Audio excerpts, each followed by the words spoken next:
আর সেটা আমার নিজের সাথেই ঘটে যাওয়া ঘটনা, আমার রুমের ঘটনাই। আমার বাবার মৃত্যুর পর বাড়ি থেকে আমাকে 40 দিনের আগে আসতে দেয়নি। তো 40 দিনের কিছুদিন পর, হয়তো বা 45 দিন অথবা 46 দিন পর, আমি যখন বাড়ি থেকে ঢাকায় আসি, তো আসার পর আমার রুমমেট যারা ছিল ওরা সবাই সেমিস্টার শেষ হয়ে যায়, সেক্ষেত্রে ওরা সবাই বাসায় চলে যায়। আমাদের গ্রামের বাড়ি সবাই কুমিল্লাতে চলে যায়। তো দেন আমি বাসার ভিতরে সম্পূর্ণই একা। রাত্র 11টা থেকে 12টা এরকম হবে, তো আমি কম্পিউটারে কাজ করছি।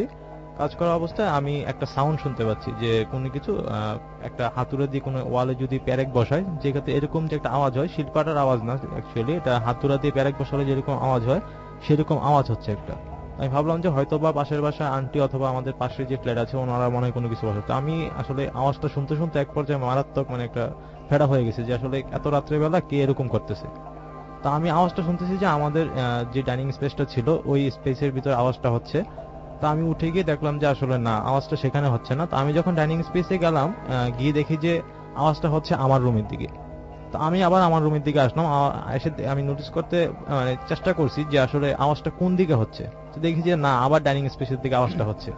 তা আমি আবার ডাইনিং স্পেসে গেলাম, তো গিয়ে দেখি যে আমাদের পরবর্তী যে রুম, আমাদের ফ্রেন্ডরা, আমার একটা ফ্রেন্ড যে রুমে থাকতো, পরবর্তী যে রুমটা, ওই রুমটাতে আবার সাউন্ডটা হচ্ছে। তা আমি আবার ওই রুমে গেলাম, গিয়ে সেটা দেখে যে আবার মানে ওই রুমে কোনো সাউন্ড হচ্ছে না, দেন আমাদের মাঝখানের রুমে সাউন্ডটা হচ্ছে। তা আমি এরকম করতে করতে আমি জিনিসটা বলতেছি যে আসলে এটা তো একটা বিরক্তকর জিনিস হচ্ছে, যে জিনিসটা আসলে কি। তো আমার আসলে রাসেল ভাই, আমার খেয়ালই ছিল না যে আমাকে যে বাড়ি থেকে বলে দিয়েছে যে 40 দিনের আগে, 40 দিনের 1 বছর দেখে শুনে চলার জন্য, যেহেতু বাবা মারা গেছে, যে 1 বছর একটু দেখে শুনে চলার জন্য। তো আমার আসলে কোনো কিছু খেয়াল না করে আমি প্রায় 1টার দিকে আমি চিন্তা করি যে ছাদের উপরে উঠে গিয়ে দেখি যে আসলে কি কোনো হয়তোবা চোর টোর ওঠে তো জিআই পাইপটা চুরি করতে পারে। যে আমি আসলে ছাদের উপরে গিয়ে একটু দেখি যে চোর টোর আছে কিনা, অথবা কোনো কিছু কি আসলে এই জিনিসটা। তো দেন আমি সেক্ষেত্রে আমি ইয়াতে গেলাম, ছাদের উপরে। যা আমাদের বাসাটা আসলে ছিল একতলাই বাসা, তো ছাদের উপরে কেউ ছিল না। তো সেই ক্ষেত্রে আমি যখন ছাদের উপর একটা সিঁড়ি উঠে গিয়ে দেখি যে আসলে কিছুই নাই। তো আমার শরীরটা হঠাৎ করে কেমন যে একটা ভয় ভয় লাগতেছে, আমার শরীরটা পুরো একটা ভার হয়ে গেছে।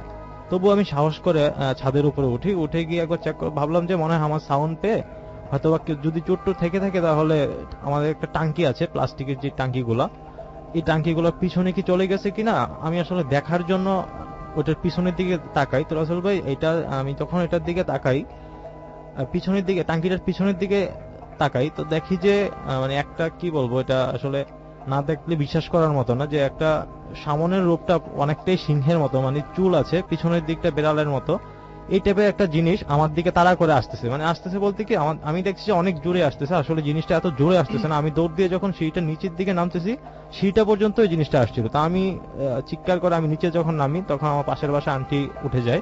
আমার চিৎকার শোনাতে উঠে বলতেছে যে কি হয়েছে। আমি বললাম যে আওয়াজ হওয়ার পর আমি ছাদের উপরে উঠি, ওঠার পর দেখি যে একটা কিছুই নাই। তখন আমি যখন টাঙ্কির পিছনে যাই, গিয়ে সেটা এরকম এরকম একটা জিনিস দেখতে পাই।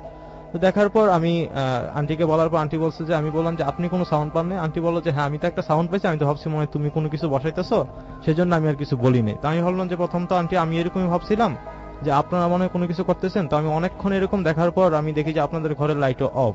তো সেই ক্ষেত্রে আমি আর আপনাদের কিছু না জিজ্ঞেস করে আমি একা একা ছাদের উপরে গেছিলাম। তো যাওয়ার পর রাসেল ভাই আমি এই জিনিসটাই দেখলাম। দেখার পর আমি পরের দিন আমার জ্বর ছিল, 2-3 দিন আমার এই জ্বরটা থাকে। থাকার পর আমি আস্তে নর্মালি ঠিক হয়ে যাই। তো রাসেল ভাই, আমাদের এই বাসাটাতে মেনলি যে জিনিসগুলো হচ্ছে, আসলে জিনিসগুলো আমি মালিকের কাছে অনেকবারই জিজ্ঞাসা করছি যে কেন এই জিনিসগুলো হচ্ছে, বা আগে কি এরকম কোনো কিছু হচ্ছিল কিনা। বা পাশের বাসা আন্টি আমাদের এই জায়গায় থাকে প্রায় 18-19 বছর হয়ে গেছে। তো আন্টি আমাকে যেটা বললো, মালিককে জিজ্ঞাসা করার পর মালিক আমাকে কিছুই বলে নাই। বলতেছে যে অন্য ভাড়াটিয়া তো থেকে গেছে, তো তোমরা যে থাকতেছো তোমরা তো প্রবলেম পাইতেছো, অন্যরা তো কোনো প্রবলেম পায় নাই, বা অন্যরা তো কোনো এই ধরনের আমাকে কমপ্লেনও করেনি। তো মালিক আমাকে কিছুই বলে না। তো আমি আন্টির কাছে বললাম যে আন্টি অনেকদিন ধরে এখানে থাকতেছে মহাখালীতে, তো প্রায় 18-19 বছর হয়ে গেছে। তো আন্টিকে আমি জিজ্ঞাসা করলাম যে আন্টি এখানে কি হয়েছিল, বা এরকম কি কোনো ঘটনা হয়েছে। আন্টি বলছে যে এই মহাখালী, রাসেল ভাই আপনি ওদিকে গেলে অবশ্যই দেখতে পারবেন, মহাখালী এখনো টিনের ঘর আছে এখানে অনেকগুলা।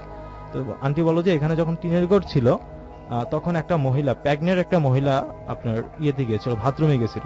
তো আপনার টিনের ঘর থাকা অবস্থায় বাথরুম গুলা কিন্তু আলাদা আলাদা থাকে, মানে এক এক জায়গায় অ্যাটাচ থাকে না। তো ও বাথরুমে যাওয়ার পর ও বাথরুম থেকে আর বেরিয়ে আসে নাই, ওনাকে মেরেই টাঙ্কির নিচে ফেলাই রাখছিল। জাস্ট যে চাকাগুলো থাকে চাকার ভিতরে মেরে ফেলাই রাখছিল। তো এরপরে থেকেই এইখানে এরকম, আর এখানে একটা বড় আম গাছ ছিল, আম গাছটা, ঘরটা করার সময় আম গাছটা কেটে ফেলা হয়েছিল।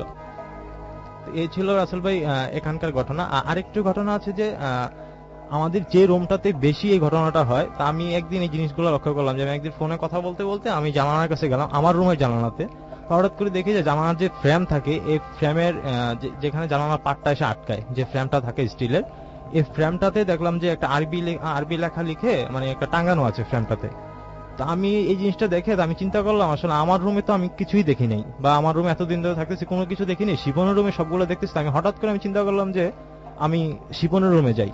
গিয়ে সেটা দেখি তো শিপনের রুম আমি পুরো তছনছ করে খুললাম যে না, শিপনের রুমে কোনো জায়গায় আরবি লেখাটা লেখা নেই, বা এরকম কোনো সংকেত বা যে আরবির যে সংকেতগুলো থাকে এরকম সংকেত। তো আমি চিন্তা করলাম আসলে হয়তোবা আমার রুমে এরকম আরবি লেখাটা আছে বিদায় মনে হয় আমি মানে এরকম কোনো প্যারানর্মাল জিনিস থেকে আমাদের রুমটা সেভ আছে। বাট শিপনের রুমে এরকম কোনো ঘটনায় আমি দেখিনি, বা এরকম কোনো জিনিস আরবি লেখাটাকে অথবা কোনো এরকম কোনো আমি জিনিস দেখিনি। তো আমি চিন্তা করলাম যে আসলে মনে হয় ঘটনাটা এখানেই হচ্ছে, যে ওই রুমটা হয়তোবা বাঁধানো নেই, সেই কারণে মনে সম্ভবত এই ঘটনাটা হচ্ছে। ওকে, তো এই ছিল আসলে আমার ঘটনা। Thank you. ধন্যবাদ।